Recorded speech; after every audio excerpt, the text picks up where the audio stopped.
पूज्य व्यास जी का पदार्पण हम सभी के मध्य में हो चुका है। सभी अपने स्थान पर खड़े होकर के पूज्य व्यास जी का स्वागत सम्मान अभिनंदन वंदन करें।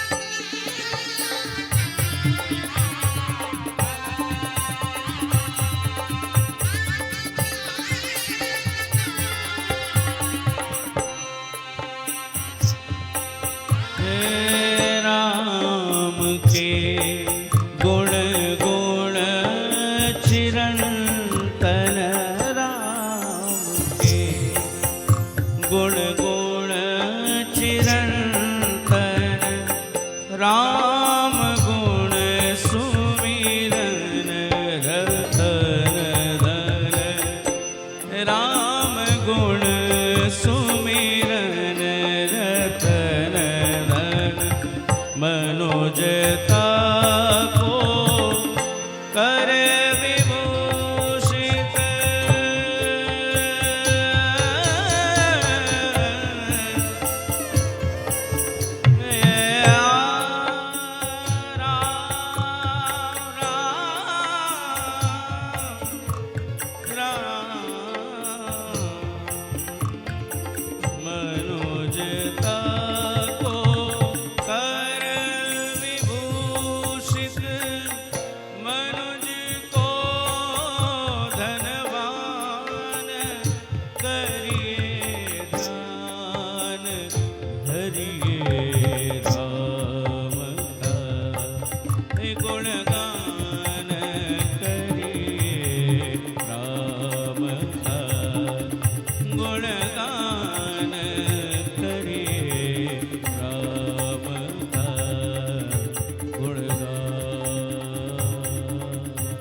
सगुण ब्रह्म स्वरूप सुंदर सगुण ब्रह्म स्वरूप सुंदर सृजन रंजन रूप सुखकर राम आत्मा राम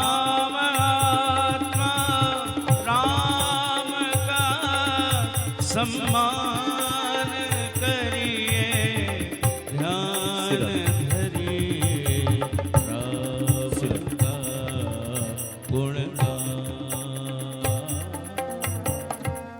श्री वृंदावन बिहारी लाल की जय। आइए हम आप सभी लोग मंगल में आरती में सम्मिलित हो।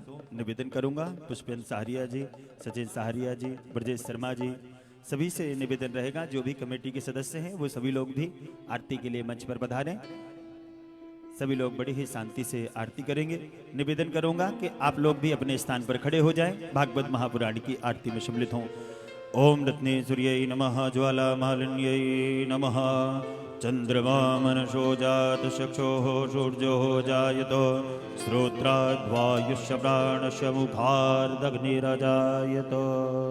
बांके बिहारी तेरी आरती गाऊं, कुंज बिहारी तेरी आरती गाऊं, आरती गाऊं प्यारे तुमको रिझाऊं, आरती गाऊं प्यारे तुमको रिझाऊं, कुंज बिहारी तेरी आरती गाऊं,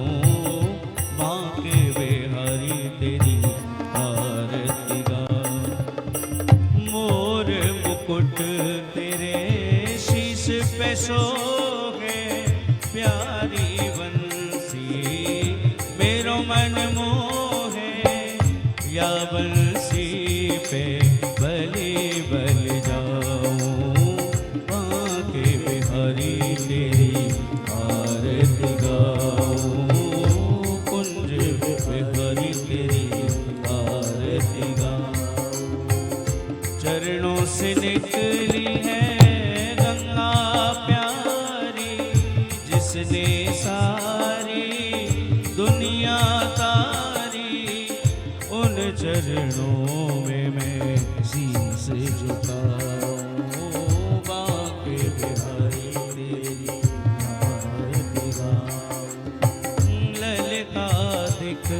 सब सखियां प्यारी, ललिता दिख सब सखियां प्यारी, संग सोहे वृष भानु दुलारी, संग सोहे वृष भानु दुलारी, युगल छवि के नित दर्शन पाओ, बांके बिहारी तेरी आरती गाओ।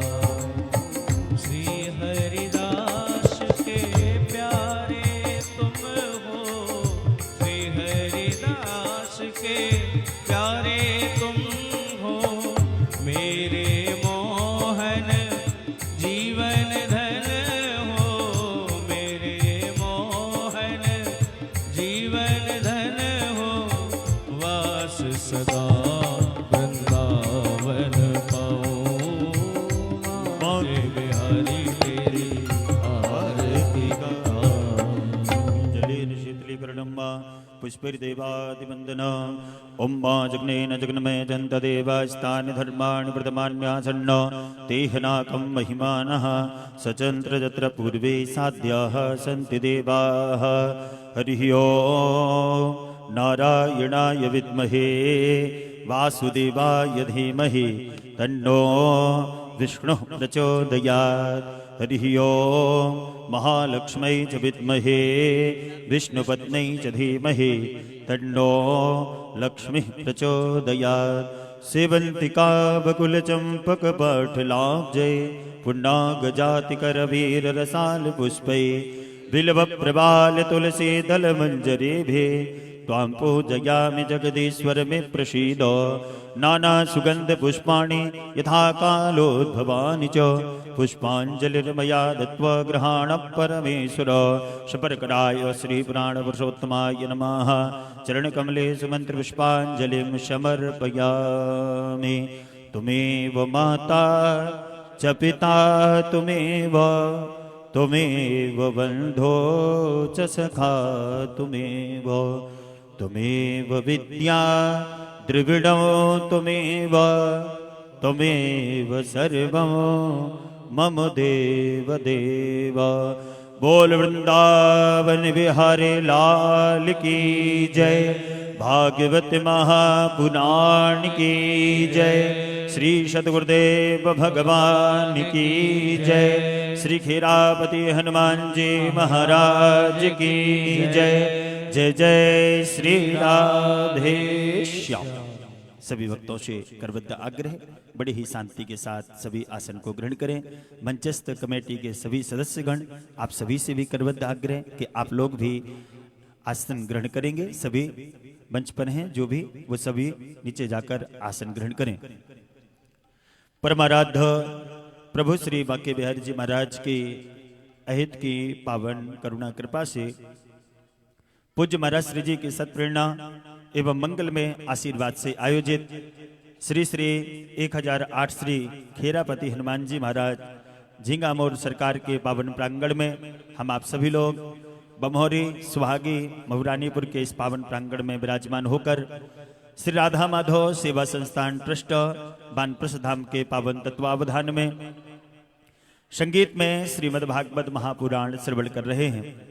प्यारे प्रभु प्रेमियों, कथा का यह सप्तम दिवस की पावन पवित्र बेला में हम आप सभी लोगों ने मिलकर भागवत महापुराण का पूजन अर्चन वंदन आरती और पुष्पांजलि का कार्य पूर्ण किया है। अब हम आप सभी आज की पावन पवित्र कथा में प्रवेश करेंगे, लेकिन उससे पूर्व सबसे पहले कथा श्रवण करने से पूर्व हम आप सभी लोग प्रणाम करें। श्री खेरापति हनुमान जी महाराज के चरणों में कोटि कोटि नमन करें, वंदन करें। साथ में ही व्यासपीठ के बगल में ही विराजमान अर्चा होता ठाकुर श्री बालकृष्ण लाल के चरणों में कोटि कोटि नमन वंदन प्रणाम करते हुए खेरापति हनुमान जी महाराज के पावन प्रांगण में आयोजित श्री पंचकुंडी लक्ष्मी नारायण महायज्ञ श्री लक्ष्मी नारायण भगवान के चरणों में कोटि कोटि नमन वंदन करते हुए यज्ञ के मुख्य अतिथि के रूप में पधारे चित्रकूट धाम से महंत श्री रामलखन दास त्यागी जी महाराज, साथ में ही यज्ञ अधिष्ठात्रा श्री श्री 108 श्री अंश जी महाराज के चरणों में कोटि कोटि प्रणाम करते हुए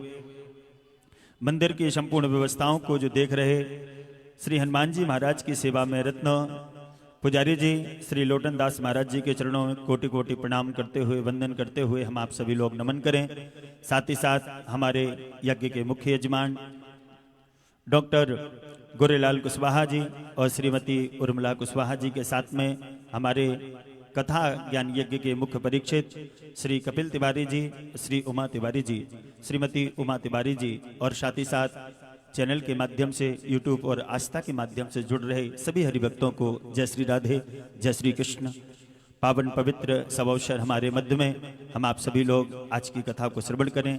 उससे पूर्व व्यासपीठ पर विराजमान प्रातः स्मरणीय श्रीमद् भागवत कथा, श्री राम कथा, श्रीमद् देवी भागवत, शिव महापुराण, अष्टादश पुराणों के ओजस्वी तेजस्वी प्रवक्ता, वानप्रस्थ धाम के सूत्राधार, सनातन गौरव रत्न से सम्मानित डॉक्टर आचार्य पंडित श्री चतुर नारायण महाराज जी के चरणों में प्रणाम करते हुए वंदन करें, नमन करेंगे। साथ ही साथ विद्यमान समस्त भक्तगण जिन लोगों ने अभी तक आसन ग्रहण नहीं किया है, उन सभी हरिभक्तों से भी करबद्ध आग्रह है कि आप लोग भी शीघ्रातिशीघ्र सभी आसन को ग्रहण करें। आइए हम आप सभी लोग आज की पावन पवित्र कथा में प्रवेश करें। उससे पूर्व समस्त नगर निवासियों की ओर से, पंडाल में बैठे भक्तों की ओर से जोरदार तालियों से पूज्य महाराज श्री जी का सभी स्वागत करेंगे। कथा श्रवण करने से पूर्व मन को एकाग्र करें, दोनों हाथों को जोड़ें, पूज्य गुरुदेव भगवान के चरणों में कोटि कोटि नमन करते हुए वंदन करते हुए प्रणाम करें कि विश्राम दिवस की पावन पवित्र कथा को हमें श्रवण कराकर हमारे जीवन को धन धन्य करें। पूज्य श्री सद्गुरुदेव भगवान श्री वृंदावन बिहारी लाल की जय।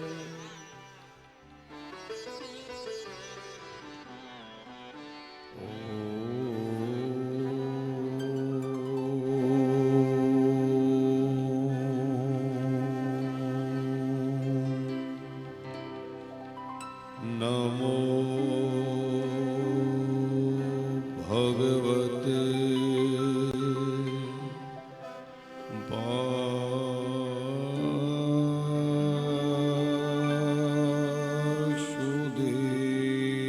वासुदेवाय। स्वस्ति श्री गणेशाय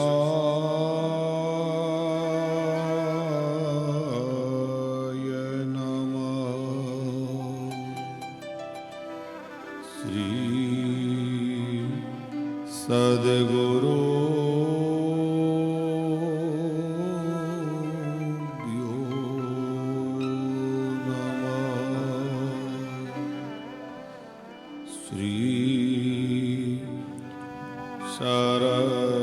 सरस्वत्यै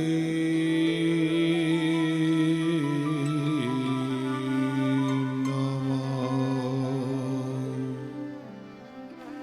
ॐ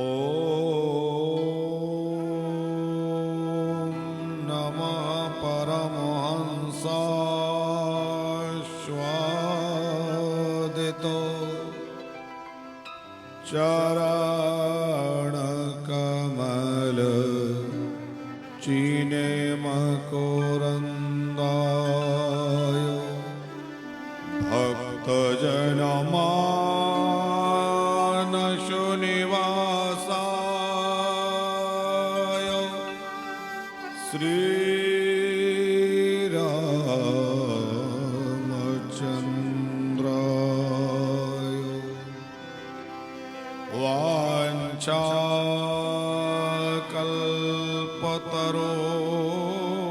वाञ्छाकल्पतरोभ्यश्च कृपा सिन्धुभ्यो च पतितानां पावनेभ्यो श्रीवैष्णवेभ्यो नमो नमः।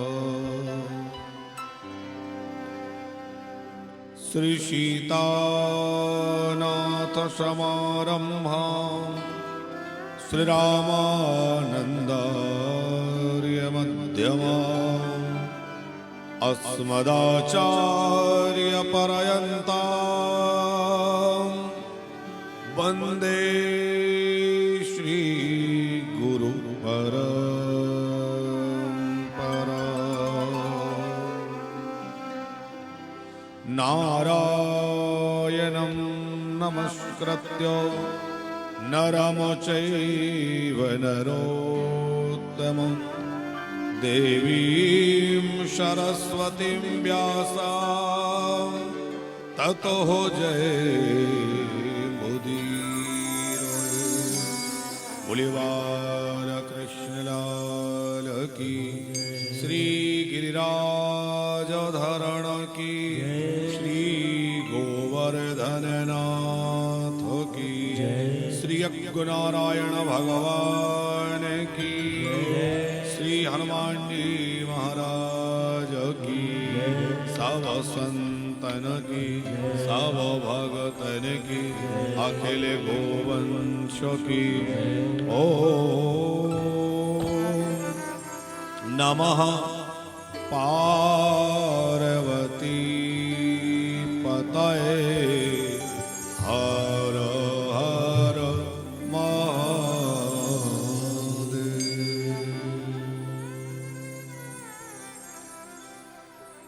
अनंत कोटि ब्रह्मांड नायक परात् पर परब्रह्म परमात्मा अकारण करुणा वरुणालय भक्तवांचः कल्पतरु श्री राधा माधव उनकी ही वांगमयी प्रतिमूर्ति श्रीमद् भागवत महापुराण श्री यज्ञ नारायण भगवान जिनकी पावन चरण सन्निधि श्री खेड़ापति हनुमान जी महाराज झींगा मोर सरकार जिनके पवित्र प्रांगण में बैठकर यह दिव्य आयोजन आचार्य वृंद संगीतज्ञ बंधु यजमानगण समस्त श्रोता वृंद भगवत प्रेमी अनुरागी जन सभी के हृदय में विराजमान भगवान राधा रमण के श्री चरणों में कोटि कोटि नमन वंदन करते हुए भगवान की परम पावनी जगत तारिणी मंगल कारिणी कथा आरंभ करें। कथा के पूर्व भगवान नाम का आश्रय ग्रहण करें जिससे कि हमारा मन संसार की ओर से हट करके भगवान के श्री चरणों में लग जाए, भगवान की मंगलमयी कथा में लग जाए। जय सिया राम, जय जय सिया राम, जय सिया राम, जय जय सिया राम, जय सिया राम, जय जय सिया राम, जय सिया राम, जय जय सिया राम, जय सिया राम, सिया राम, जय जय सिया राम, जय सिया राम, जय जय सिया राम, जय सिया राम, जय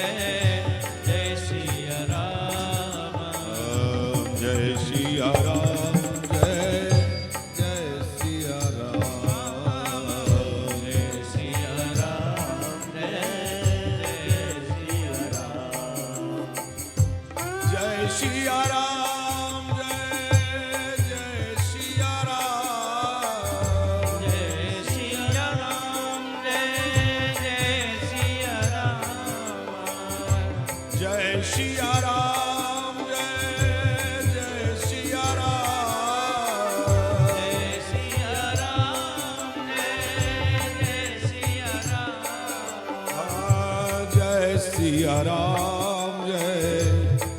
सिया राम,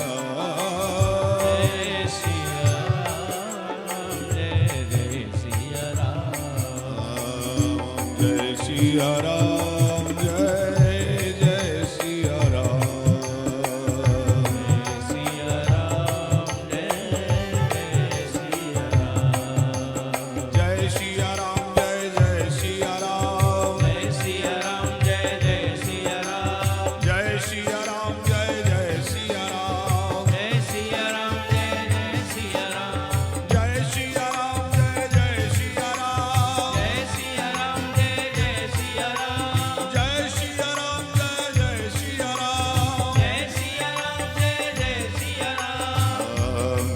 सिया राम, जय जय सिया राम, जय सिया राम, जय सिया राम, जय सिया राम,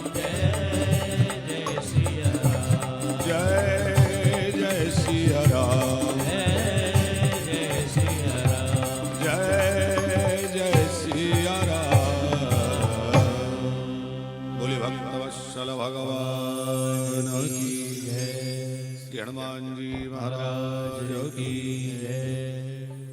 नंद नंदन के परम अनुग्रह से इस पावन पुनीत फाल्गुन मास के अवसर पर श्री श्री 1008 श्री खेड़ापति हनुमान मंदिर प्रांगण श्री झींगा मोर सरकार की पावन चरण सन्निधि में बैठकर श्री लक्ष्मी नारायण महायज्ञ एवं श्रीमद् भागवत कथा का दिव्य आयोजन समस्त ग्रामवासी क्षेत्रवासी भगवत प्रेमी अनुरागी जनों के द्वारा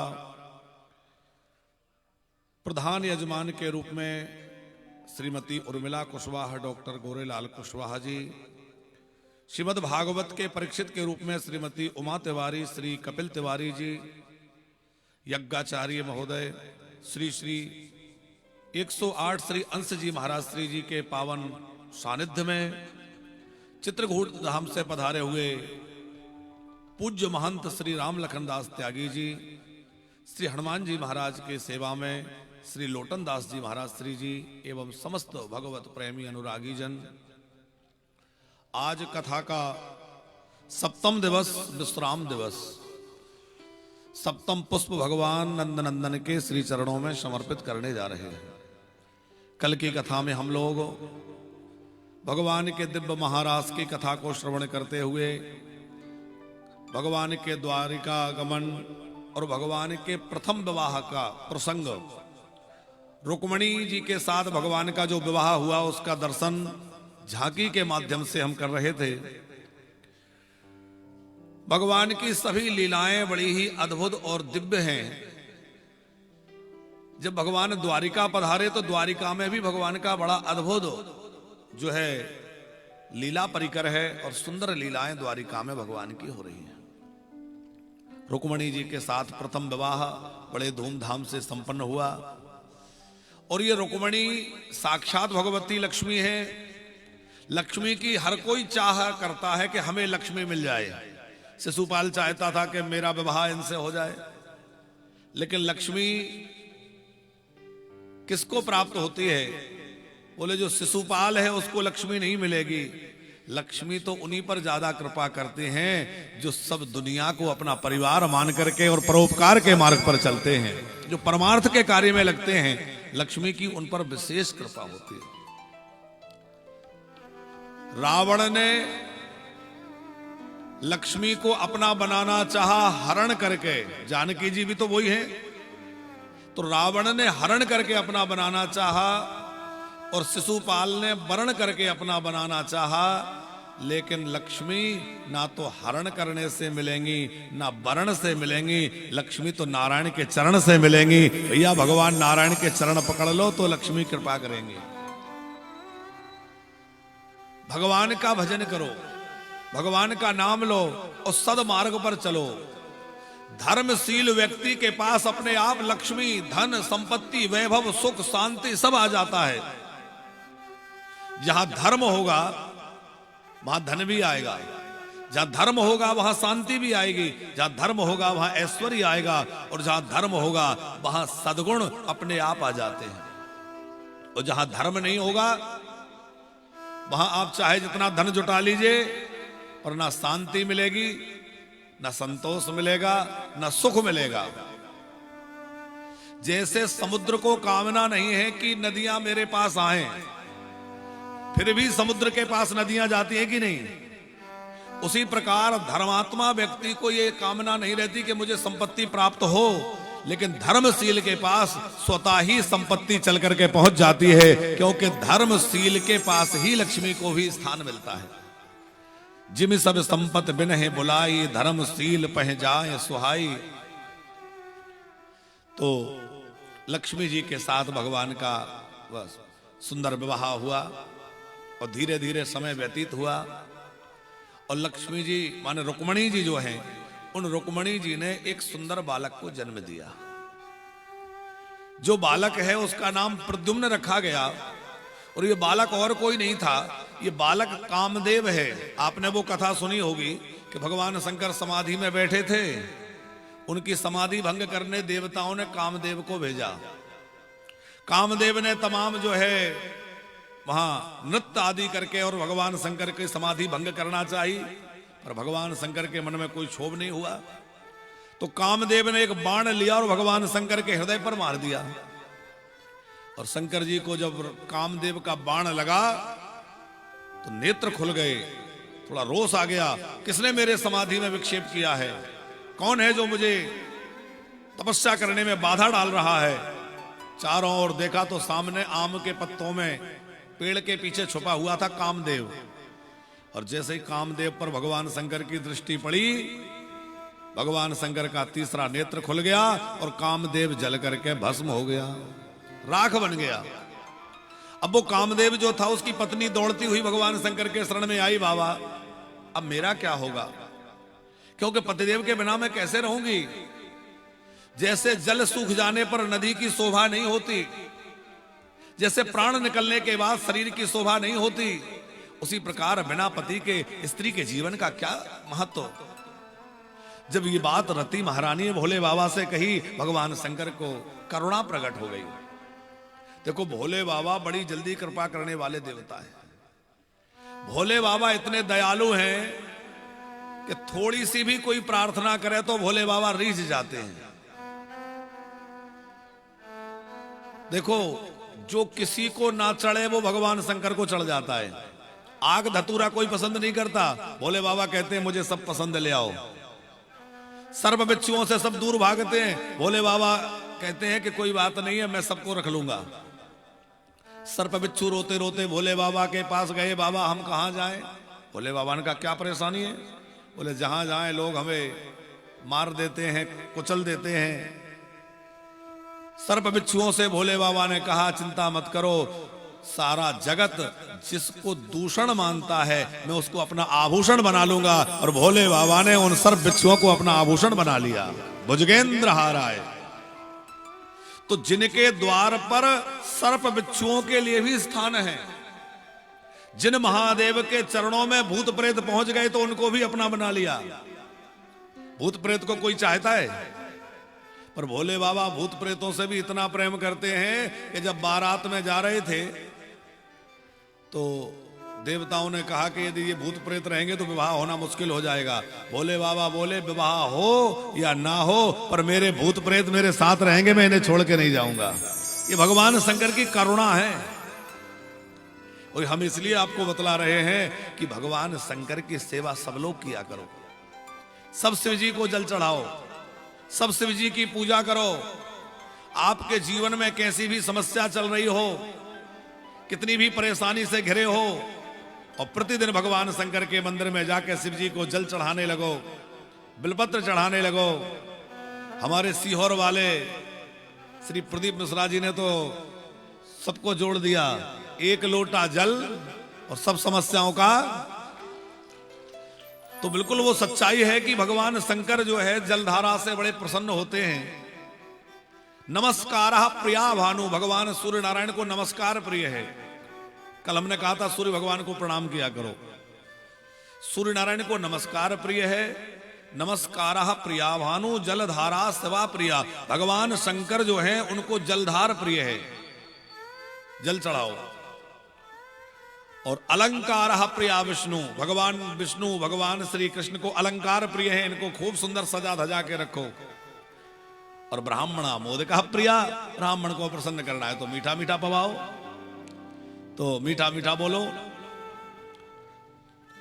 भगवान शंकर के देव सामने रति जब रोने लगी, भोले बाबा ने कहा देवी परेशान मत हो, जब यदुवंश में श्री कृष्ण प्रकट होंगे तो श्री कृष्ण के पुत्र के रूप में तुम्हारा पति तुम्हें दोबारा मिलेगा। कृष्ण तनय हो हाई पति तोरा। तो रति महारानी ने कहा कि वो तो कब होगा, तब तक मेरा क्या होगा? भोले बाबा ने कहा तब तक बिना शरीर के तेरा पति सब में व्याप्त रहेगा। और शिव महापुराण के अनुसार तो भगवान शंकर ने उस राख से कामदेव को पुनः प्रकट कर दिया। वही कामदेव एक अंश से श्री कृष्ण के पुत्र बनकर आए और नाम रखा गया प्रद्युम्न। ये भगवान श्री कृष्ण के प्रथम पुत्र हैं। क्या नाम है? प्रद्युम्न। ये प्रद्युम्न जी छोटे से सम्रासुर नाम के एक असुर ने इनको हरण करके समुद्र में फेंक दिया। बाद में सम्रासुर के यहां ये पहुंच गए और सम्रासुर को मार करके फिर ये द्वारिका पधारे। बड़ी सुंदर कथा है भगवान के आगे विवाहों की। दूसरा विवाह भगवान का जामवंत जी की बेटी जाम्बवती से हुआ, जो एक मणि की खोज में भगवान गए थे। तो गुफा में जामवंत जी महाराज की गुफा में पहुंचे तो ये वही जामवंत जी हैं जो राम जी की सेवा में थे। इन जामवंत जी की आयु बहुत लंबी है। जब भगवान सतयुग में वामन रूप में प्रकट हुए तब ये तरुण अवस्था में थे, और जब त्रेता युग में राम जी प्रकट हुए तो जामवंत जी महाराज जो है थोड़े वृद्ध हो चले थे। और द्वापर में जब भगवान कृष्ण रूप में आए तब जामवंत जी थोड़े और वृद्ध हो गए, पर तब भी सेवा में हैं। और इन्हीं जामवंत जी की बेटी है जाम्बवती, उनके साथ श्री कृष्ण का दूसरा विवाह हुआ। फिर द्वारिका में एक यादव थे जिनका नाम था सत्राजित, इनकी बेटी थी सत्यभामा जी, इनके साथ श्री कृष्ण का तीसरा विवाह हुआ। कौशल नरेश महाराज नग्नजित थे, इनकी बेटी थी सत्या जिनका एक नाम था नग्नजिति, इनके साथ भगवान का विवाह हुआ। यमुना महारानी का एक नाम है कालिंदी, इन कालिंदी जी के साथ श्री कृष्ण का चतुर्थ विवाह हुआ। पांचवा विवाह भगवान श्री कृष्ण का जो है मित्रवृंदा जी, ये उज्जैन के राजा की पुत्री थी, इनके साथ हुआ। सातवां विवाह भद्रा महारानी के साथ, और आठवां विवाह हुआ है लक्ष्मणा जी के साथ। अब जल्दी जल्दी ब्याह करा रहे हैं क्योंकि यज्ञ का सब समय है और यज्ञ का कार्य आगे होना है। तो ये 8 मुख्य पटरानियां भगवान कृष्ण की हैं। अष्टधा प्रकृति है, तो अष्टधा प्रकृति ही 8 पटरानियों के रूप में आई है। फिर 16,100 विवाह श्री कृष्ण के एक साथ हुए हैं। तो राजा परीक्षित ने कहा गुरुजी वो कैसे हुए? तो सुखदेव जी ने कथा सुनाई। राजन, भौमासुर नाम का एक दुष्ट राक्षस था, उसने तमाम राजाओं की कन्याओं को बंदी बना के अपने कारागृह में रख लिया। पर बड़ी बात यह थी कि वो राक्षस होते हुए भी उन देवियों का सील भंग नहीं किया, उनके साथ कोई दुर्व्यवहार नहीं किया, उनको लाकर अपने कारागृह में बंद कर दिया। देवताओं ने प्रार्थना करी प्रभु इस दुष्ट को मारिए, इसने सब देवताओं के अधिकार छीन लिए। तब भगवान द्वारिकाधीश उस भौमासुर के राजधानी पधारे और भौमासुर के साथ बड़ा भारी युद्ध हुआ, और भौमासुर को मार करके उन सब देवियों को कारागृह से छुड़वा दिया और सबसे कहा अब अपने अपने घर जाओ। अब सबसे कहा घर जाओ तो वो सब बड़ी उदास हो रही थी। श्री कृष्ण ने कहा देवियों तुम बंदी गृह में थी, कारागृह से छूट गई, अब जाओ खुश हो जाओ, अब तो क्यों दुखी हो रही हो? वो बोली कहां जाए, कौन हमें रखेगा? अरे आप बतलाइए कि हमारे माता पिता यदि हमें रख भी लेंगे तो हमसे कोई विवाह करेगा? इतने दिनों तक इस दुष्ट के यहां रही हैं, भले ही हमारा जीवन पवित्र है, पर इस बात को कौन मानेगा? श्री कृष्ण की आंख भर आई और कहा कि देवियों निराश मत हो, सारी दुनिया के दरवाजे जिनके लिए बंद हो जाते हैं मेरे द्वार सदा उनके लिए खुले रहते हैं। भगवान के द्वार सदा हमारे लिए खुले हैं। कोई अनाथ नहीं है, सबके नाथ द्वारिका नाथ हैं, सबके नाथ श्री रघुनाथ हैं और सबके नाथ विश्वनाथ हैं। 3 नाथ बैठे हैं, विश्वनाथ, द्वारिकानाथ और द्वारिकानाथ अथवा जगन्नाथ। तो भगवान जगत के नाथ हैं, और जगत के नाथ हैं तो वो चाहे कोई पापी हो, चाहे कोई अधम हो, चाहे कोई धर्मात्मा हो, पुण्यात्मा हो, सबके हैं। एक मुस्लिम भक्त हुए हैं काले खां करके, कई मुस्लिम भक्त हुए हैं रसखान जी आदि, एक काले खां हुए हैं। वो थे तो जन्म से मुस्लिम, पर जगन्नाथ जी में उनकी बड़ी रुचि थी। अब जब वो दर्शन करने जाते तो लोग थोड़ी सी घृणा करते, अरे वो तो ये तो म्लेच्छ है, लेकिन वो तो बड़े भाव से स्तुति करते थे। और एक दिन जब मंदिर के सामने गए, लोगों ने हटाना चाहा तो ये मंदिर के पीछे पहुंच गए। इनको मंदिर के पीछे से जाकर इन्होंने एक बात कही कि प्रभु यदि आप केवल हिंदुओं के नाथ हो तो मुझे आपसे कोई शिकायत नहीं है, आप बने रहो, लेकिन यदि आप जगत के नाथ हैं तो इसी जगत में मैं भी रहता हूं, मुझे भी स्वीकार करिए। और जब भगवान से रो करके ये कहा कि प्रभु यदि जगन्नाथ है तो मुझ पर कृपा करिए, तो भगवान के मंदिर का मुंह घूम गया। बड़ी सुंदर कथा भक्तमाल जी में है कि मंदिर घूम गया। सब आश्चर्यचकित हो गए कि मंदिर तो जड़ वस्तु, ये कैसे घूम गया? बोले ये भक्त की भावना का प्रभाव है, ये उस भक्त के प्रभाव से भगवान उसके सन्मुख हो गए। तो भगवान तो जगत के नाथ हैं, कोई पापी हो चाहे जैसा हो, पर हृदय से कहे कि प्रभु मैं आपका हूं, तो भगवान उसको स्वीकार कर लेते हैं।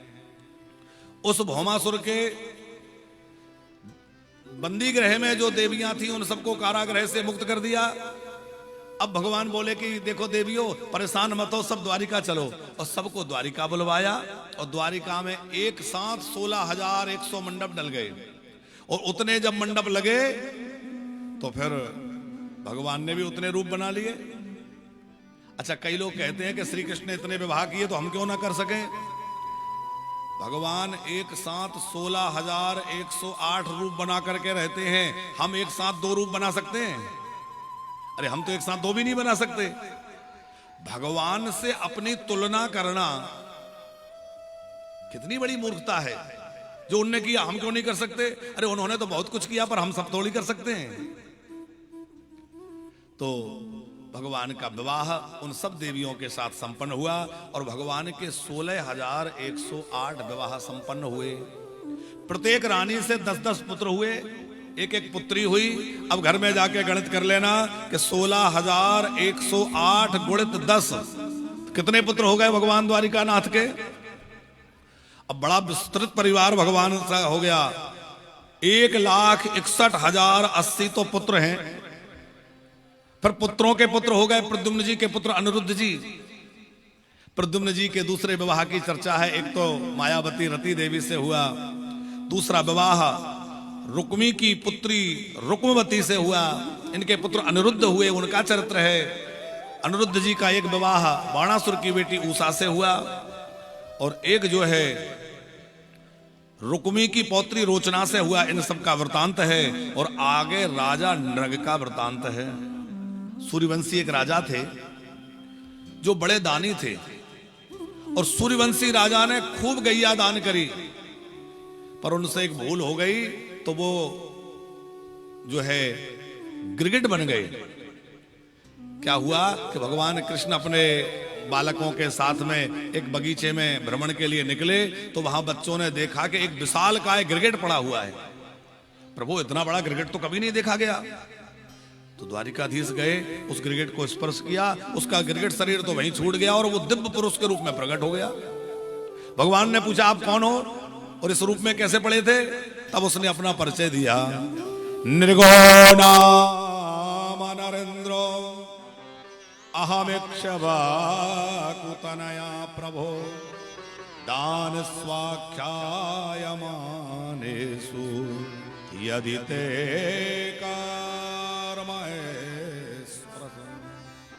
महाराज, मैं सूर्यवंशी राजा हूं, मेरा नाम नृग है।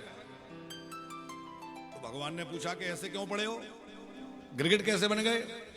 बोले देखो बात ऐसी है कि मैं बहुत बड़ा दानी रहा हूं। भगवान ने कहा दानी होने के बाद ये दशा? क्या दान किया? बोले सबसे ज्यादा मैंने गौ दान किया। कितनी गाय दान करी? बोले मैंने लाखों लाख गैया दान करी, जिनकी संख्या की गिनती भी नहीं हो सकती। भगवान बोले फिर तो निश्चित तुमने बूढ़ी गैया दान करी होगी।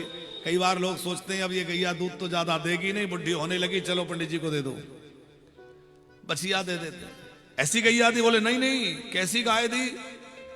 पयस्वनी तरुणी शील रूपा, मैंने दुधारू बड़ी सुंदर गैयाओं का दान किया। तो फिर भगवान ने कहा कि जब इतनी सुंदर गाय थी तो तुमने जो धन से गाय खरीदी वो अन्याय का धन होगा, क्योंकि अधर्म से कमाए हुए धन से जो दान किया जाता है उसका कोई अच्छा फल नहीं मिलता। इसलिए यज्ञ में, भागवत में, दान में हमेशा मेहनत की कमाई और अपने धर्म पूर्वक अर्जित किया हुआ धन ही लगाना चाहिए। अधर्म के धन से यज्ञ आदि सफल नहीं होते। पांडवों ने कितना बड़ा यज्ञ किया था? आपने महाभारत की कथा सुनी होगी कि पांडवों ने राजसूय यज्ञ किया और उस राजसूय यज्ञ के थोड़े दिनों के बाद ही पांडवों को वन में जाना पड़ा, वनवास हो गया। तो क्या इतने बड़े यज्ञ का फल नहीं मिला? तो महाभारत में चर्चा है, देवी भागवत में चर्चा है कि पांडवों ने जिस धन से वह यज्ञ किया उस धन की शुद्धि नहीं थी, वो धन अशुद्ध था, और अशुद्ध धन से यज्ञ करने के कारण उनको उसका ठीक फल नहीं प्राप्त हो पाया। तो भगवान कृष्ण ने कहा कि तुमने जो गाय दान करी क्या वो अन्याय का धन था? बोले नहीं नहीं महाराज, न्यायार्जिता रूप खुरा सवत्सा, मैंने जिस धन से गाय दान करी वो धन बिल्कुल न्याय पूर्वक अर्जित किया हुआ था।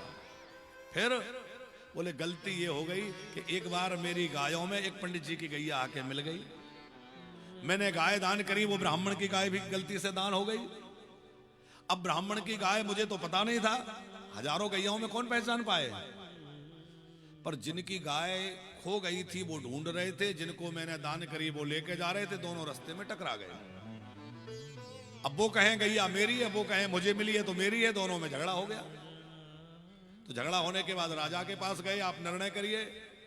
तो राजा नरक ठीक निर्णय नहीं कर पाए, दान का अभिमान था ना मैं ही देता हूं, तो दान के अभिमान के कारण थोड़ा जो है वहां उनको फटकार दिया, और न्याय पूर्वक वहां कोई समाधान नहीं दे पाए।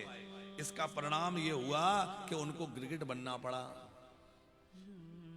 भगवान कृष्ण ने कहा चलो अब तुम्हारा वो पाप शुद्ध हो गया, अब जाओ। भगवान ने उनको कृपा करी, वो भगवत धाम चले गए।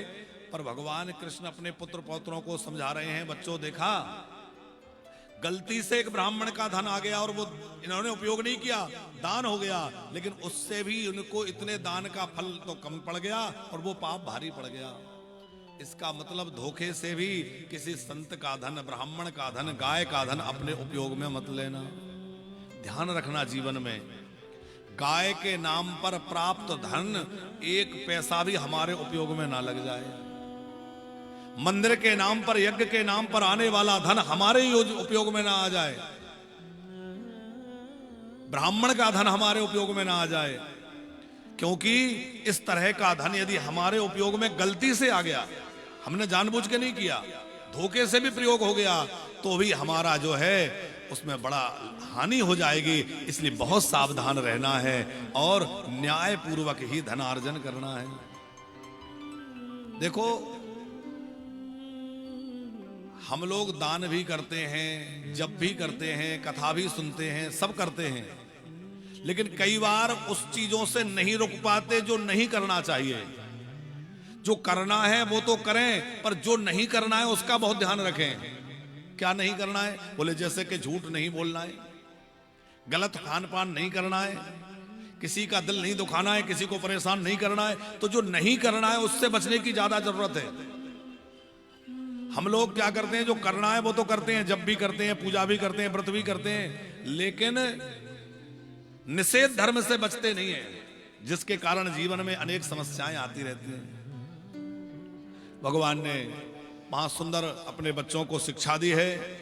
आगे पांडवों का राजसूय यज्ञ कराने भगवान पधारे। वहां पहले जरासंध का वध भीमसेन के द्वारा करवाया है। पांडवों का राजसूय यज्ञ भगवान ने परिपूर्ण कराया। उसी में भगवान द्वारिकाधीश ने शिशुपाल का उद्धार किया है, दंतवक्र का उद्धार किया है, और ये सब प्रसंग द्वारिका की अनेक लीलाओं का वर्णन करते हुए बड़ी सुंदर कथा श्री सुखदेव जी कह रहे हैं। राजन, भगवान श्री कृष्ण के एक बड़े प्यारे मित्र थे कि कृष्णस्यासीद सखा कश्चिद ब्राह्मणो ब्रह्मवित्तमा ब्रक्त इंद्रियार्थेषु प्रशांतात्मा जितेंद्रिय। श्री कृष्ण के एक मित्र थे, क्या नाम था? सुदामा। आप सबने सुदामा जी का चरित्र सुना ही है। सुदामा जी गुजरात के पोरबंदर में रहते थे। जिस समय भगवान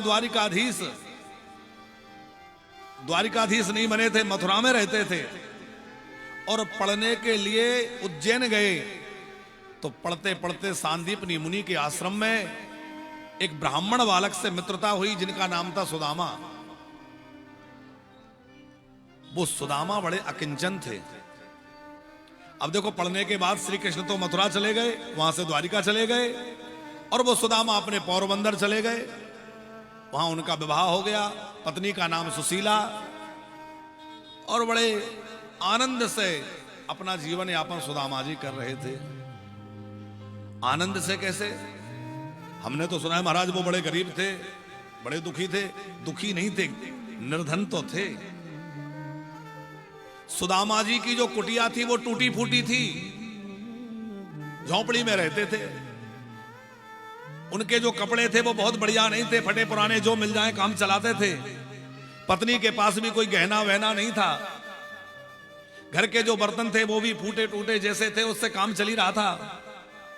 पर सुदामा जी बड़े प्रसन्न रहते हैं, क्योंकि उनकी यहां जो विशेषता लिखी है, ब्रक्त इंद्रियार से प्रशांत आत्मा जितेंद्रिय। सुदामा जी जितेंद्रिय थे। हमारे जीवन में जो परेशानियां हैं वो इंद्रियों की तृष्णा के कारण हैं।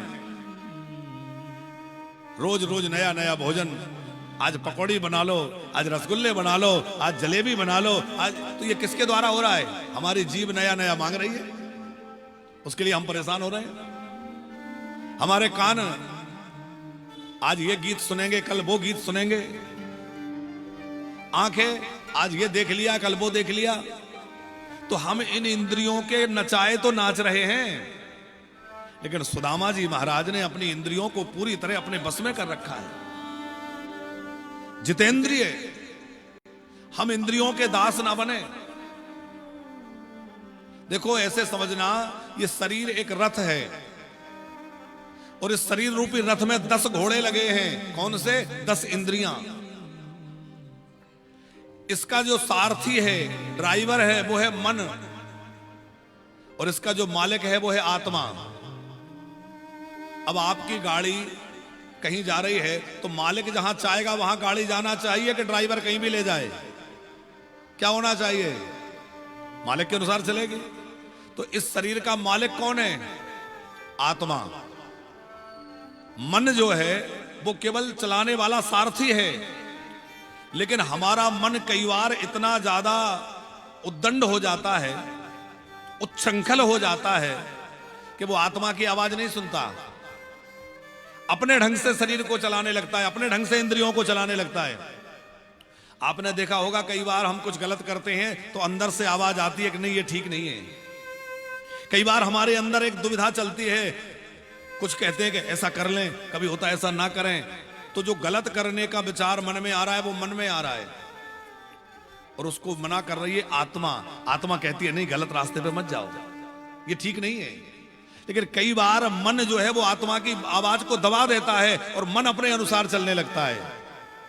पर हमें ध्यान रखना है कि मन की बात नहीं मानना है। कई लोग कहते हैं महाराज जी हम तो सबकी सुनते करते, मन की है। नहीं, मन की मत करो, क्योंकि ये मन बड़ा फंसाने वाला है। किसकी माने? बोले संतों की मानो, सदग्रंथों की मानो, और जो सही रास्ता है उसी पे चलो। ये मन तो जाने आपको कहां ले जाके गड्ढे में पटकेगा। ये मन बड़ा चंचल है। सुदामा जी महाराज ने अपनी इंद्रियों को पूरी तरह अपने बस में कर रखा है। इंद्रियों के घोड़ों के लगाम जो है मन ने पकड़ रखी, और मन को जो है पूरी तरह आत्मा ने नियंत्रित कर रखा है।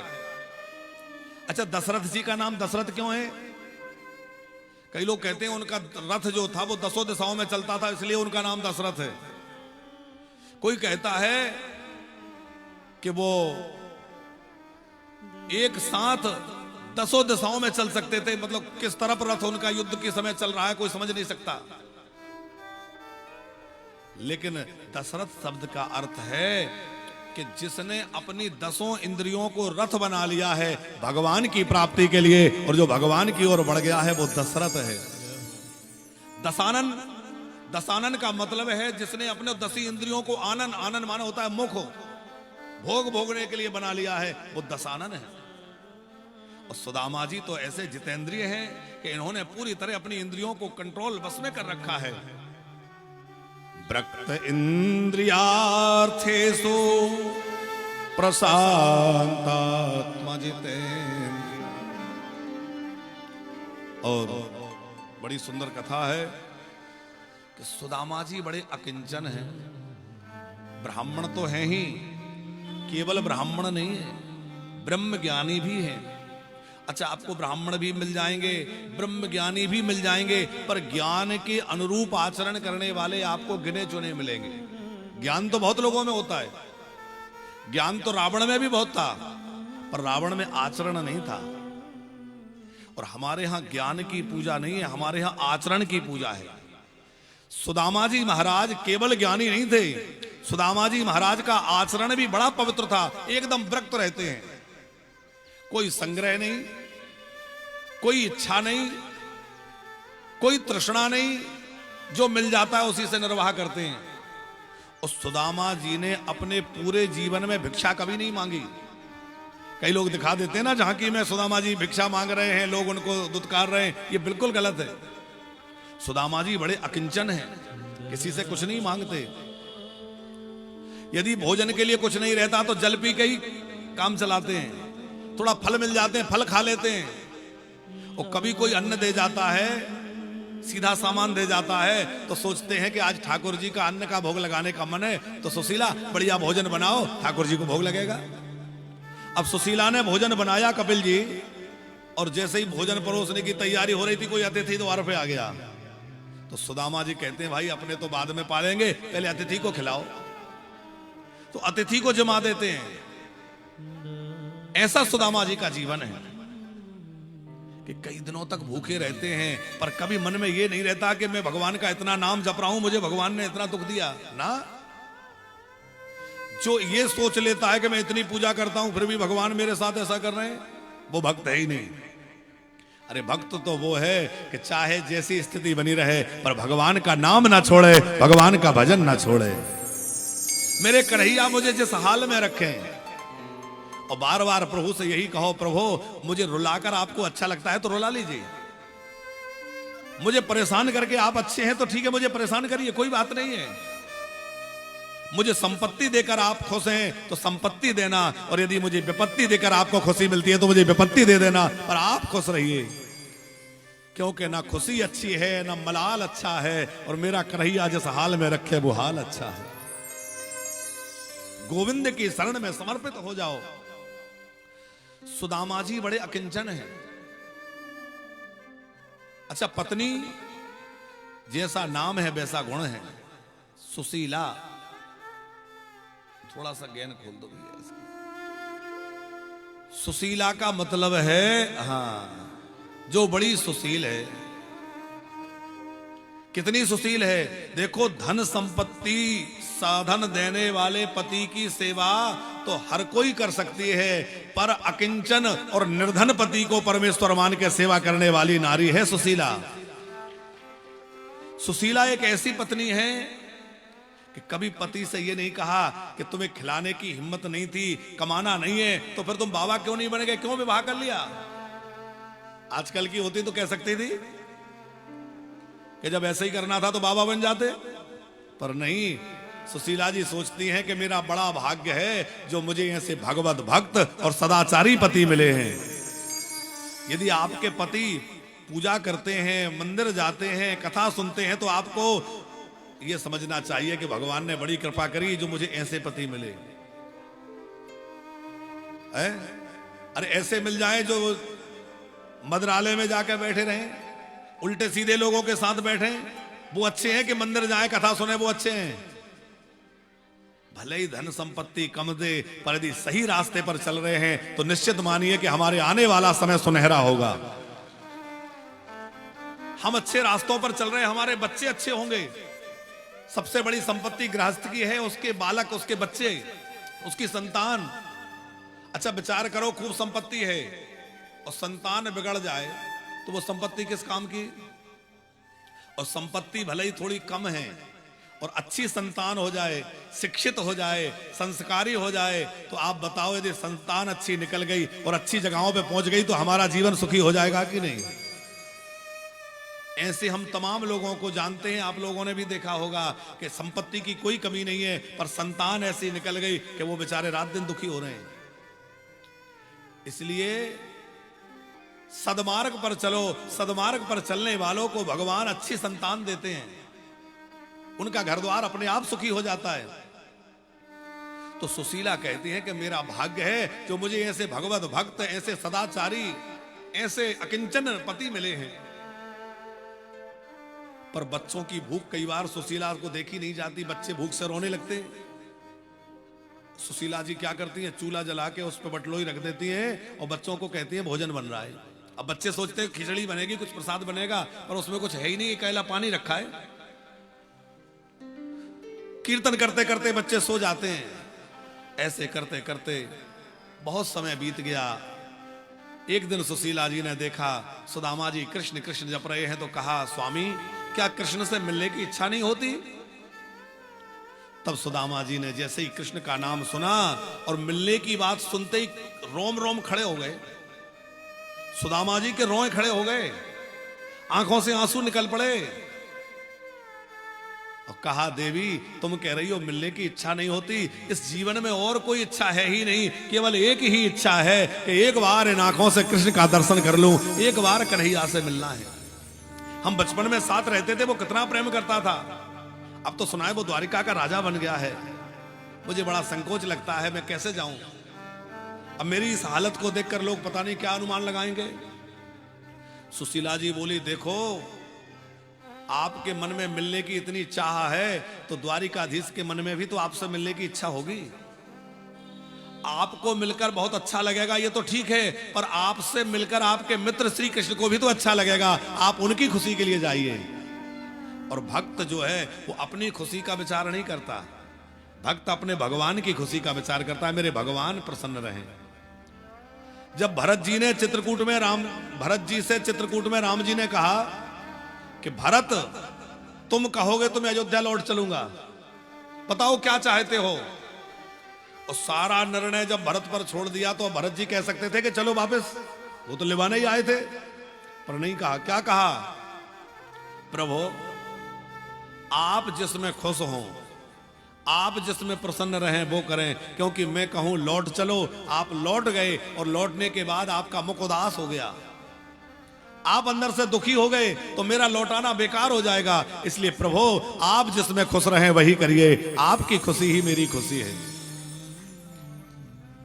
राम जी ने कहा फिर तुम्हें घर लौटना चाहिए और मुझे थोड़ा जाने दो, पिताजी की बात पूरी करके मैं आ जाऊंगा।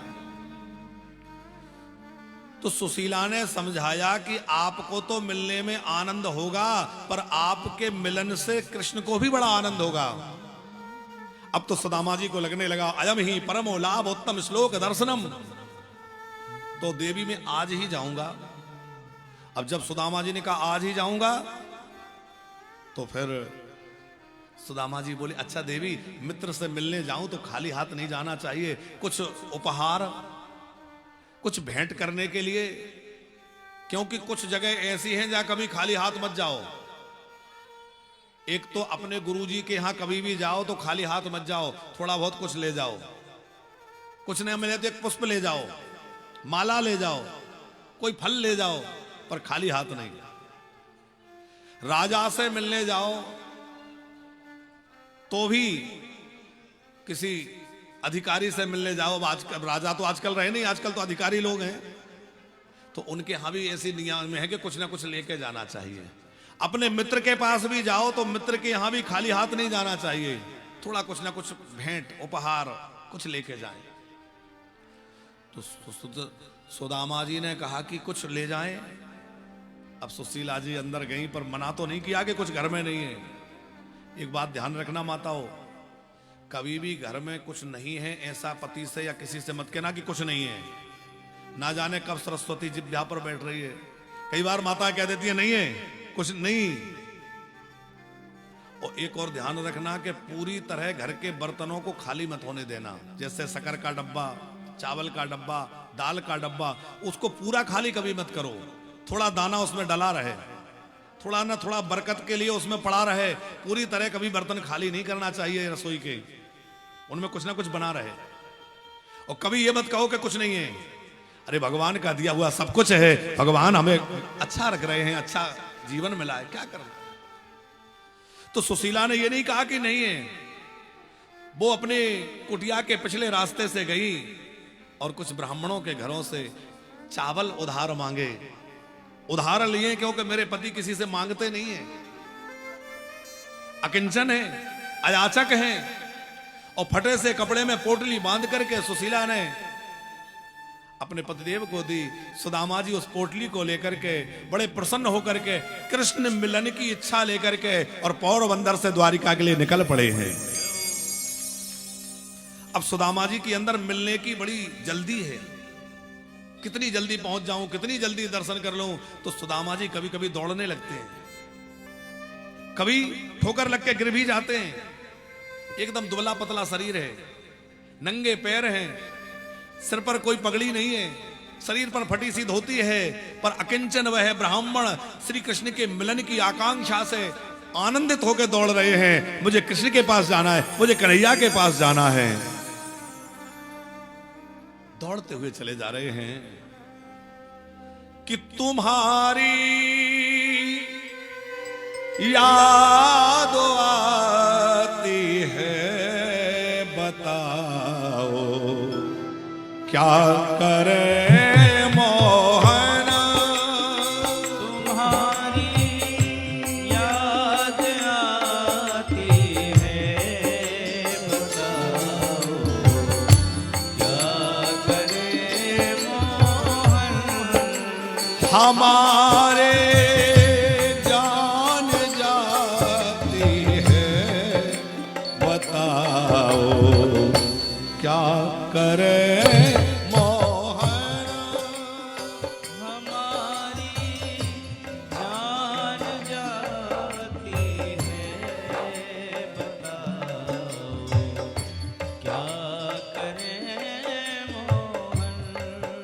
सुबह और शाम आती है, रातों भर वो रुलाती है। सुबह और शाम आती है, रात भर वो रुलाती है। सुबह और शाम आती है, रातों भर वो रुलाती है। सुबह और शाम आती है, रात भर वो रुलाती है। तुम्हारी याद आती है, बताओ क्या करे मोहन। तुम्हारी याद आती है, बताओ क्या करें मोहन। अपने कन्हैया को याद करते हुए चले जा रहे हैं सुदामा जी। उधर भगवान द्वारिकाधीश अपने महल में महारानियों के बीच में, रानियों के बीच में बैठे भोजन की तैयारी है। और भोजन का थाल परोसा गया। कोई रानी जल का लोटा लेके खड़ी है, कोई पंखा लेके हवा कर रही है, कोई पान का बीड़ा लगा के खड़ी है। और जैसे ही द्वारिकाधीश भोजन की तैयारी किए, पहला ग्रास तोड़ा और निवाला मुक्तक ले गए और मुक्तक निवाला ले जाकर के वापस रख दिया। रुक्मणी आदि रानियों में हड़कंप हो गया। ऐसा क्या हो गया भाई, भोजन क्यों नहीं कर रहे? श्री कृष्ण की आंखों से अश्रु झलक पड़े और कहा, आज मेरा एक भक्त भूखा है, जब तक अपने उस प्रेमी भक्त को खिला नहीं दूंगा, जब तक मैं नहीं खाऊंगा। भगवान, ऐसा कौन महापुरुष है, ऐसा कौन भाग्यवान है जिसके लिए आप अपना भोजन छोड़ रहे हैं? तब श्री कृष्ण की आंखें डबडबा गई और बोले, अभी नहीं बताऊंगा, थोड़ा रुको, मैं उसका दर्शन कराऊंगा। गणोर जी को भेजा कि जाओ सुदामा जी को लेकर आओ। सुदामा जी एक जगह ठोकर लगकर गिरे, मूर्छित थे, और मूर्छित अवस्था में सुदामा जी को उठाकर गणोर जी लाए हैं और द्वारिका से कुछ दूर छोड़ दिया। अब सुदामा जी हड़बड़ाए से चल रहे हैं, भैया कन्हैया कहाँ है, मेरा कृष्ण कहाँ है, मेरा गोविंद कहाँ है। द्वार द्वार पर पहुंच के पूछते हैं कन्हैया कहाँ है, क्योंकि अनेक महल हैं, अद्भुत नगरी है। लोग पता बता रहे हैं महाराज ये जितने महल हैं ये सब द्वारिका नाथ के हैं। ये जो मुख्य महल है ये रुक्मणी जी का महल है, इसी में प्रभु द्वारिकाधीश प्राय विराजते। जाइए द्वार की ओर दौड़े चले जा रहे हैं। चलो जब वो न चलने दे, रुको जब वो न रुकने दे। चलो जब वो न चलने दे, रुको जब वो न रुकने दे। चलो जब वो चलने दे, रुको जब वो ना रुकने दे। चलो जब वो न चलने दे, रुको जब वो न रुकने दे। मिलो औरों से न मिलने दे, मिलो से न मिलने दे। मिलो औरों से न मिलने दे। बताओ क्या करें मोहन, तुम्हारे याद आती है, बताओ क्या करें मोहन। तुम्हारी याद आती है, बताओ क्या करें मोहन। अब जो है सुदामा जी महाराज चले जा रहे हैं, मुख्य द्वार पर पहुंचे द्वारिकाधीश के, और द्वार पर पहुंचकर कहा भैया एक बार श्री कृष्ण का दर्शन करा दो। द्वारपालों ने कहा ब्राह्मण देवता यदि कुछ चाहिए तो हमें आज्ञा करो, हम आपको दे देते हैं, आप क्या चाहते हैं। रोते रोते सुदामा जी बोले और कुछ नहीं चाहते, बस एक बार प्रभु के दर्शन करा दो, द्वारिकाधीश को दर्शन करना है। देखो यदि पास में जाना संभव ना हो तो किसी झरोखे से दिखा दो, कहीं दूर से दिखा दो, पर अब इन आंखों में कृष्ण के दर्शन की इतनी लालसा है कि बिना दर्शन के रहा नहीं जाता। जब सुदामा जी ने बार बार कहा तो द्वारपालों ने कुछ सेवकों को भेजा। उन सेवकों ने जाकर भगवान द्वारिकाधीश को कहा भगवान द्वार पर एक ब्राह्मण आए हैं जो अकिंचन हैं, नंगे पैर हैं, बड़े दीन दुर्बल से हैं, वो आपको अपना मित्र कह रहे हैं और अपना नाम सुदामा बतला रहे हैं। और इतना सुनते ही कौन मेरा मित्र आया है, सुदामा आया है। भगवान सिंहासन से उठकर दौड़ पड़े, द्वारिकाधीश दौड़ने लगे, हड़बड़ा के चल रहे हैं। अंग वस्त्र कहां गिर गया पता नहीं, किसी से टकरा जाते हैं, भाग रहे हैं, मेरा मित्र आया है, मेरा सुदामा आया है। और भागते भागते द्वार पर पहुंचे।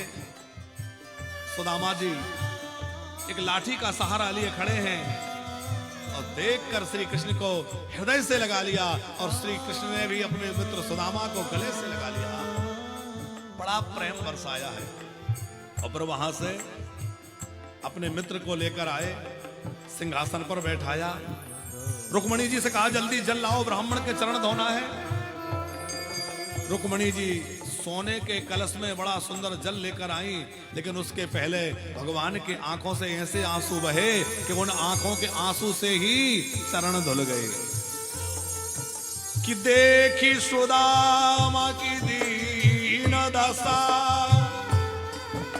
करुणा करके करुणा निधि रोए, और पानी पराते तो हाथ छुओ नहीं, नैनन के जल सो पग धोए, नैनन के जल सो पग धोए। के नीर से ही चरण पखार दिए, आरती करी है, अपने मित्र सुदामा को सिंहासन पर बिठाया है, भोजन जमाया है, और उसके बाद बड़ी सुंदर चर्चा है। द्वारिकानाथ ने अपने मित्र सुदामा जी को बहुत सत्कार किया, इतना आदर दिया कि भगवान द्वारिकाधीश होकर चरणों में बैठे हैं, सुदामा जी को सिंहासन पर बिठाया, चरण धोए, खूब आदर किया, और फिर विश्राम करने के लिए ले गए, और फिर पूछा, अच्छा ये बताओ मेरे लिए क्या लाए हो। वो सुदामा जी चावल की पोटली छुपा रहे थे, इतने बड़े राजा के हम इतने से चावल दिखाऊंगा, लोग क्या कहेंगे, ये क्या लेके आया है। बहुत संकोच था, पर प्रभु ने पोटली छीन ली, खोल कर खाने लगे, एक मुट्ठी चावल पाए, एक लोक का राज्य दे दिया, दूसरी मुट्ठी में दूसरा, और तीसरी मुट्ठी खाने वाले थे, रुक्मिणी जी ने हाथ पकड़ लिया, क्या कर रहे हो। फिर एक मुट्ठी चावल सब रानियों में बांटा गया, कुछ समय सुदामा जी रहे, फिर वहां से विदा मांगी, और द्वारिकाधीश ने रोका नहीं। क्यों? क्योंकि जब से सुदामा जी चले हैं तब से सुशीला जी व्रत करके बैठी हैं कि जब तक पतिदेव लौट कर नहीं आएंगे मैं कुछ खाऊंगी नहीं। तो जब तक ये नहीं जाएंगे वो भूखी बैठी रहेंगी। सुदामा जी को प्रत्यक्ष रूप में कोई भेंट दक्षिणा कुछ नहीं दी, पर सुदामा जी जब आए तो देखा कि जहां टूटी सी झोपड़ी बनी थी वहां बड़ा अद्भुत महल बना हुआ है, और सुदामा जी का वैभव, वाह, भगवान का देना निराला है, भगवान का देना बड़ा अद्भुत है भैया। भगवान कब कहां से कैसे दे देंगे कोई कहा नहीं जा सकता। बड़ा सुंदर सुदामा जी का चरित्र सुखदेव जी ने सुनाया है। और उसके बाद श्री कृष्ण अपने परिकर के साथ कुरुक्षेत्र पधारे, सूर्य ग्रहण के अवसर पर वो कथा है। फिर वेदों ने आके भगवान की स्तुति करी। 11वें स्कंद में कथा है कि यदुवंश को ब्राह्मणों का श्राप लग गया, और उस श्राप के परिणाम में यदुवंशियों में आपस में झगड़ा होने लगा। अब धीरे धीरे यदुवंश समाप्त होने लगा। वसुदेव जी बड़े चिंतित थे, नारद जी ने आकर के उपदेश किया, यदु महाराज का चरित्र सुनाया, और नव योगेश्वरों का प्रसंग है, दत्तात्रेय जी के 24 गुरुओं का वृतांत है, श्री कृष्ण और उद्धव का संवाद है, जिसमें बद्ध कौन है और मुक्त कौन है, मोक्ष किसे कहते हैं, बोले मोह का क्षय हो जाना ही मोक्ष है। बड़ी सुंदर चर्चा श्री कृष्ण और उद्धव के बीच में हुई है। फिर उद्धव जी जो है श्री कृष्ण की आज्ञा से वज्रनाभ जी के सहित वहां से कुछ भगवान की रानियों को लेकर मथुरा के लिए प्रस्थान किए। श्री बलराम जी महाराज समुद्र में चले गए और शेषनाग का रूप धारण कर लिया। भगवान श्री कृष्ण भी एक बहेलिए के बाण को निमित्त बना के अपने विमान में विराजमान होकर स्वधाम चले गए। अब भगवान का आना जाना नहीं होता।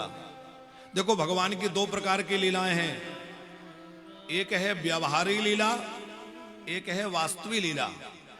व्यवहारी लीला किसी समय में कुछ समय के लिए प्रकट होती है, और व्यवहारी लीला निरंतर वो वास्तविक लीला निरंतर होती रहती है। आज भी हो रही है।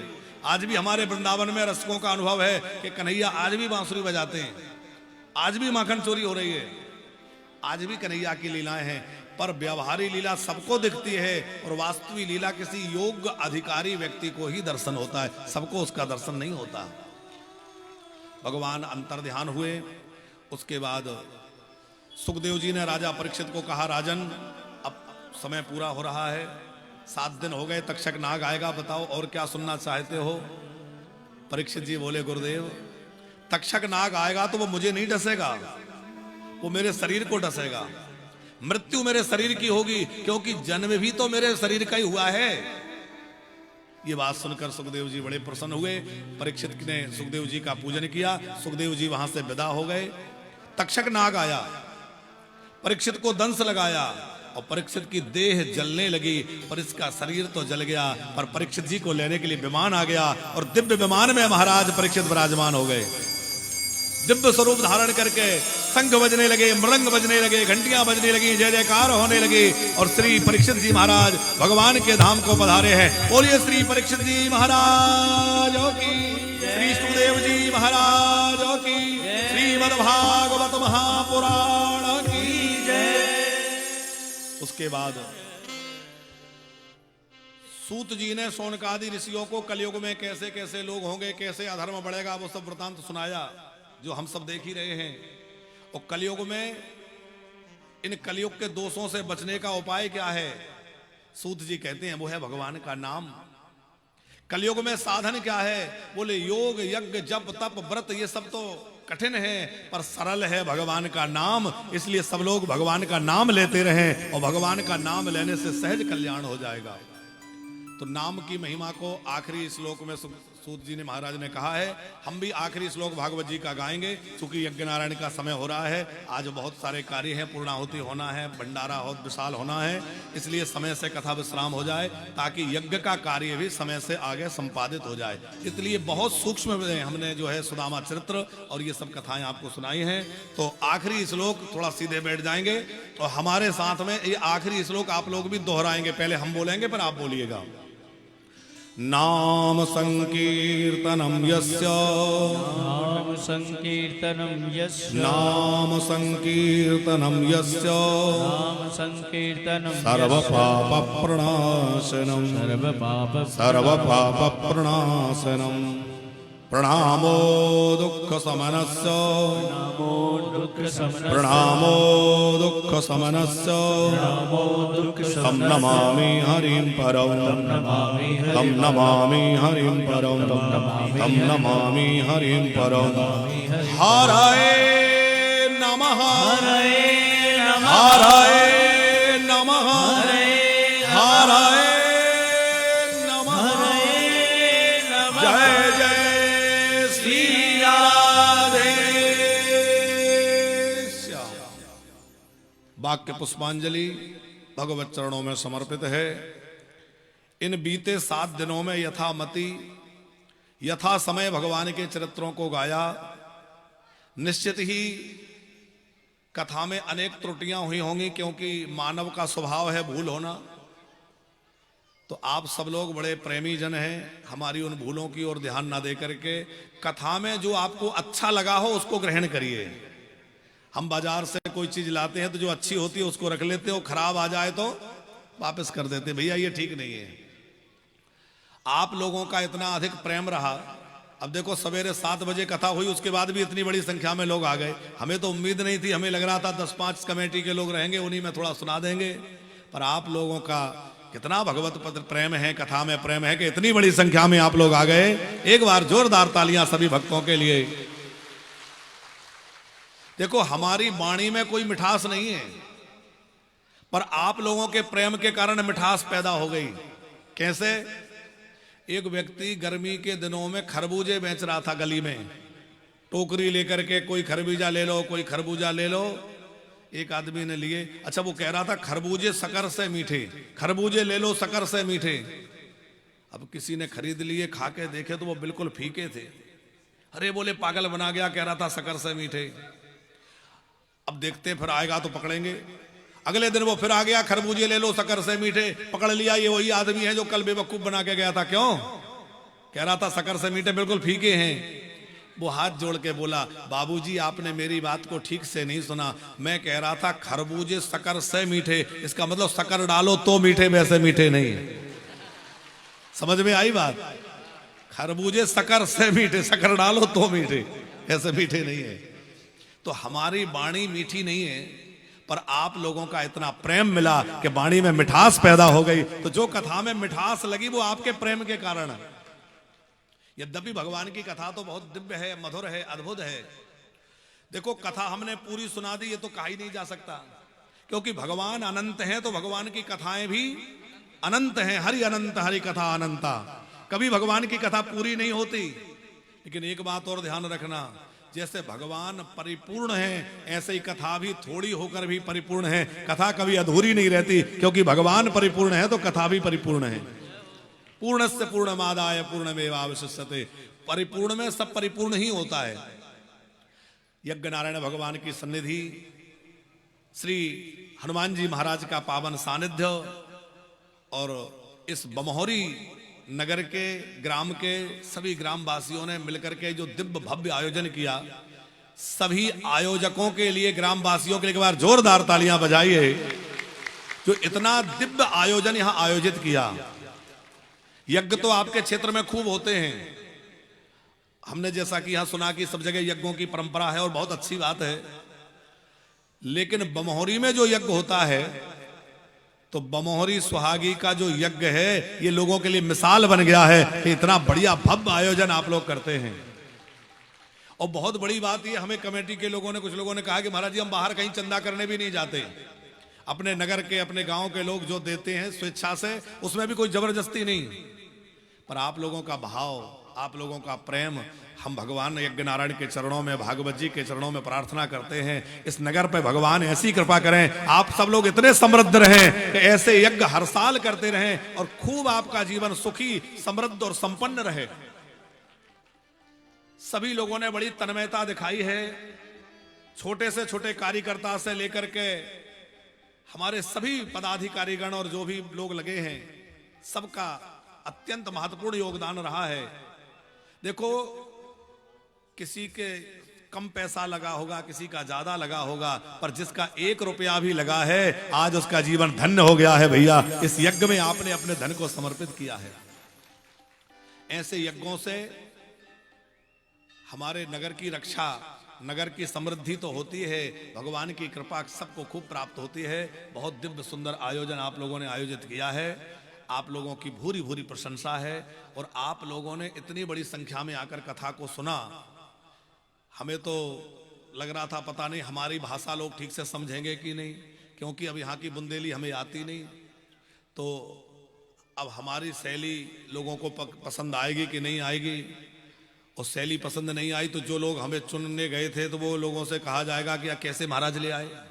पर आप लोगों ने खूब प्रेम दिया और खूब प्रेम से सुना, तो आप लोग बड़े धन्यवाद के पात्र हैं।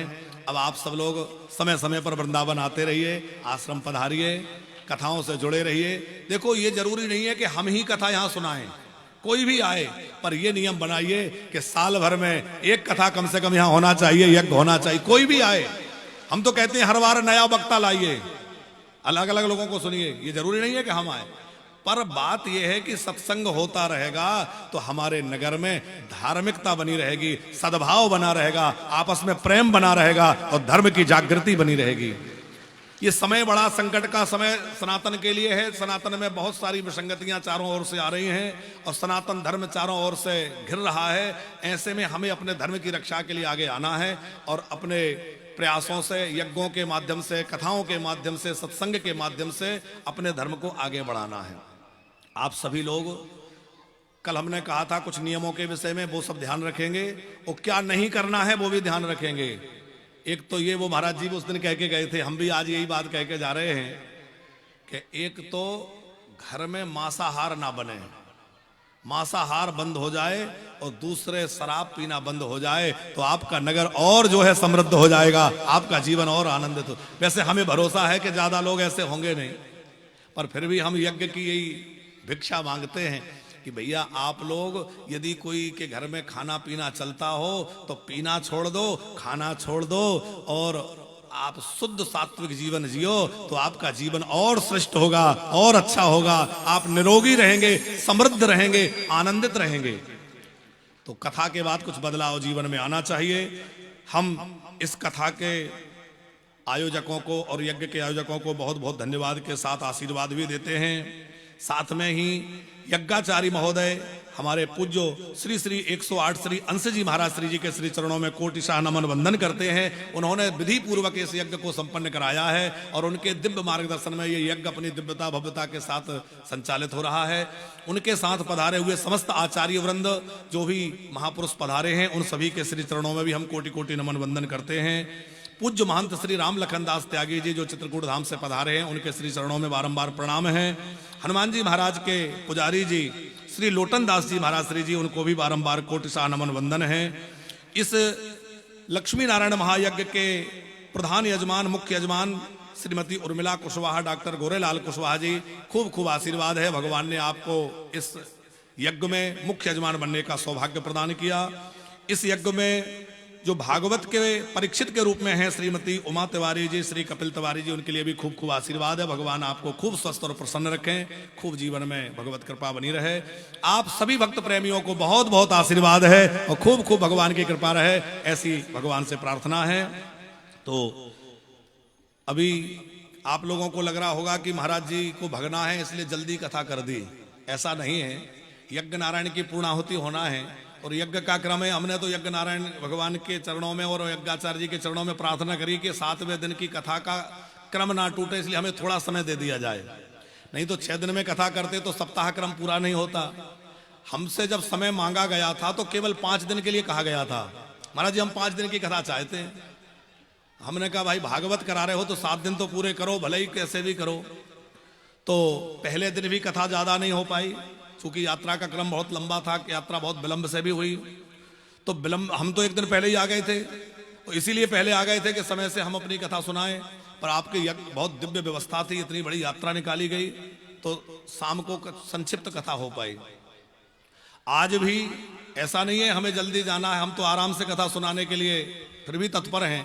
पर यज्ञ नारायण भगवान की जो विधि है, आगे यज्ञ का क्रम होना है, पूर्णाहुति होना है, अभी यज्ञ के पूजन का क्रम बकाया है, बलिदान आदि होना है, बलिदान के बाद पूर्णाहुति होगी, फिर भंडारा होना है। तो इन सब व्यवस्थाओं के लिए हमने अपने समय को बहुत संक्षिप्त किया है। इसलिए आप ऐसा ना समझे कि महाराज जी को भागना था इसलिए जल्दी सुना गए।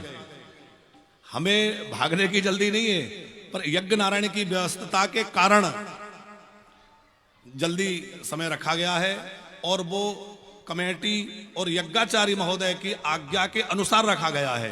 तो आप लोग मन में ऐसा संदेह भी ना लाएं कि इतने सवेरे से कथा सुना के महाराज जी चले गए। ये सब व्यवस्थाएं हैं।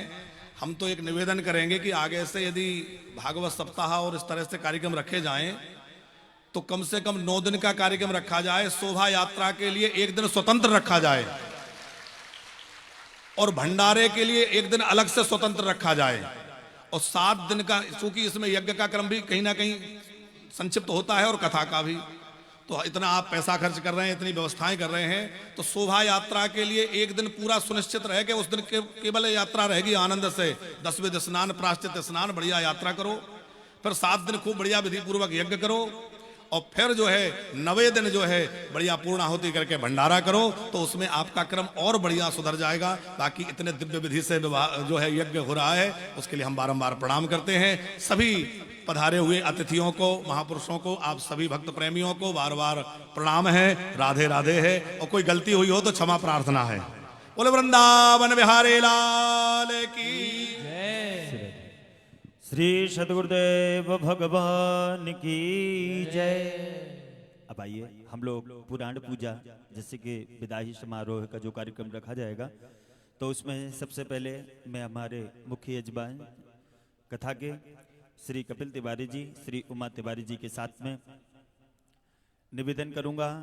इस यज्ञ के मुख्य यजमान श्रीमती उर्मिला कुशवाहा जी, डॉक्टर गोरेलाल कुशवाहा जी शीघ्रता से मंच पर पधारेंगे, पूज्य महाराज श्री जी को प्रणाम करेंगे और विदाई समारोह में सम्मिलित होंगे।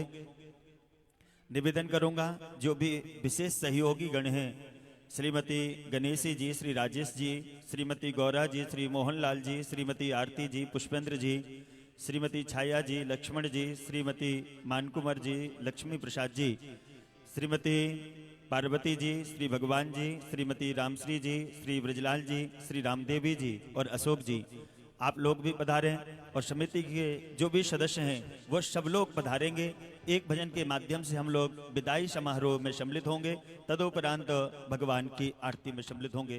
तो निवेदन करूंगा डॉक्टर जगदीश चंद्र सहारिया जी, पुष्पेंद्र सहारिया जी, ब्रजेश शर्मा जी, मनोज कुमार कुशवाहा जी, प्रधान प्रतिनिधि सुरेश कुमार कुशवाहा जी, ठाकुर कुशवाहा जी, हरिचरण कुशवाहा जी, दद्दे कुशवाहा जी, घनश्याम जी, कोमल जी, छोटेलाल जी, मुकेश कुशवाहा जी, वीरेंद्र जी, कृष्ण कुमार सहारिया जी, राजेंद्र सहारिया जी, अलग पराशर जी, देवेंद्र सहारिया जी और साथ में ही जो भी यहाँ की कार्यकर्तागण हैं उन सभी से भी निवेदन रहेगा कि महाराज जी की विदाई के लिए आप लोग क्रमशः आकर एक भजन के माध्यम से सभी प्रणाम करेंगे, तदोपरांत हम लोग आरती में सम्मिलित होंगे।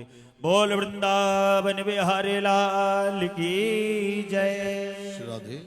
और आरती के बाद भागवत जी की विदाई होगी, तो आरती के बाद आप लोग यहीं रोके रहेंगे। भागवत जी को सिर पे लेकर के यजमान यहाँ से चलेंगे, आप सभी लोग विदाई करते हुए वहां तक यज्ञ तक भागवत जी की विदाई सब कीर्तन करते हुए करेंगे।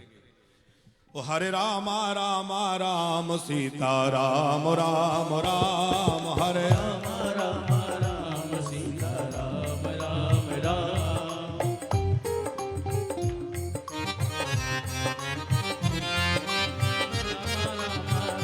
सीता राम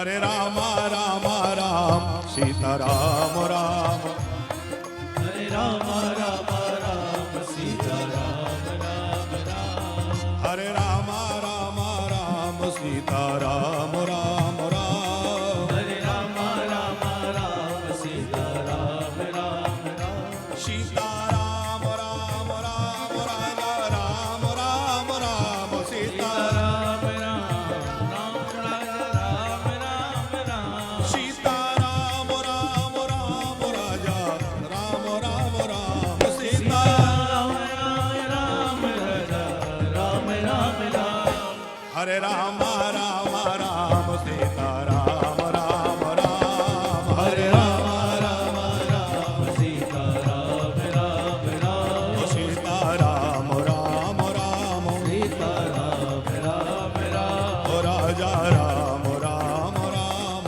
राजा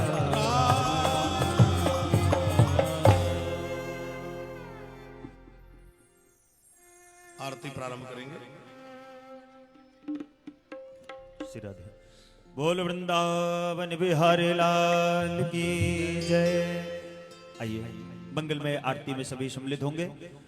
ओम रत्नेश्वर्यै नमः, ज्वालामालिन्यै नमः, ओम आरार्थे बबार्थे बगुं रजः पितृप्रापितामभिदिवः सदा बृहति गुंगिवितश्रिय आत्मेतं वर्धते तम। श्री भागवत भगवान की है आरती, पापियों को पाप से है तारती। श्री भागवत भगवान की है आरती, पापियों को पाप से है तारती। ये अमर ग्रंथ, ये मुक्ति पंथ, ये पंचम वेद निराला, नव ज्योति जगाने वाला। ये अमर ग्रंथ, ये मुक्ति पंथ, ये पंचम वेद निराला, नव ज्योति जगाने वाला। हरि नाम यही, हरि ध्यान यही, हरि नाम यही, हरि ध्यान यही, जग के मंगल की आरती।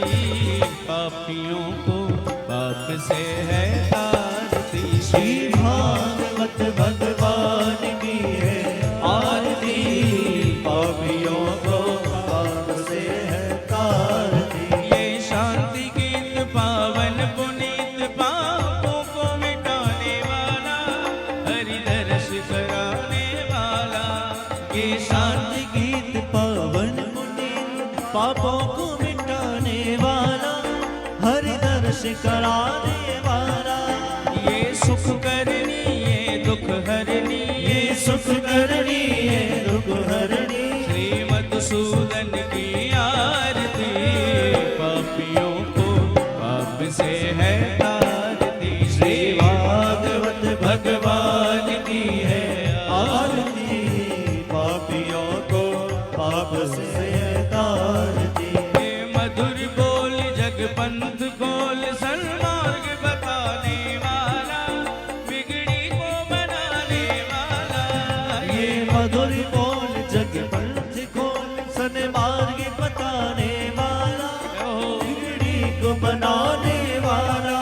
श्री राम यही घनश्याम यही, श्री राम यही घनश्याम यही, श्री राम यही घनश्याम यही, श्री राम यही घनश्याम यही, प्रभु के महिमा की आरती।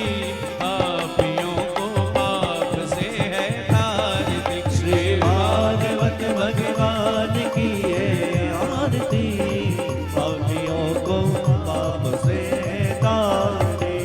पापियों को पाप से है तारती, पापियों को पाप से है तारती। कर्पूर गौरम करुणावतारम, संसारसारम भुजगेन्द्रहारम, सदा वसन्तं हृदयारविन्दे। भवं भवानी सहितं नमामि, भवं भवानी सहितं नमामि, भवं भवानी सहितं नमामि, सहितं नमामि, सहितं नमामि।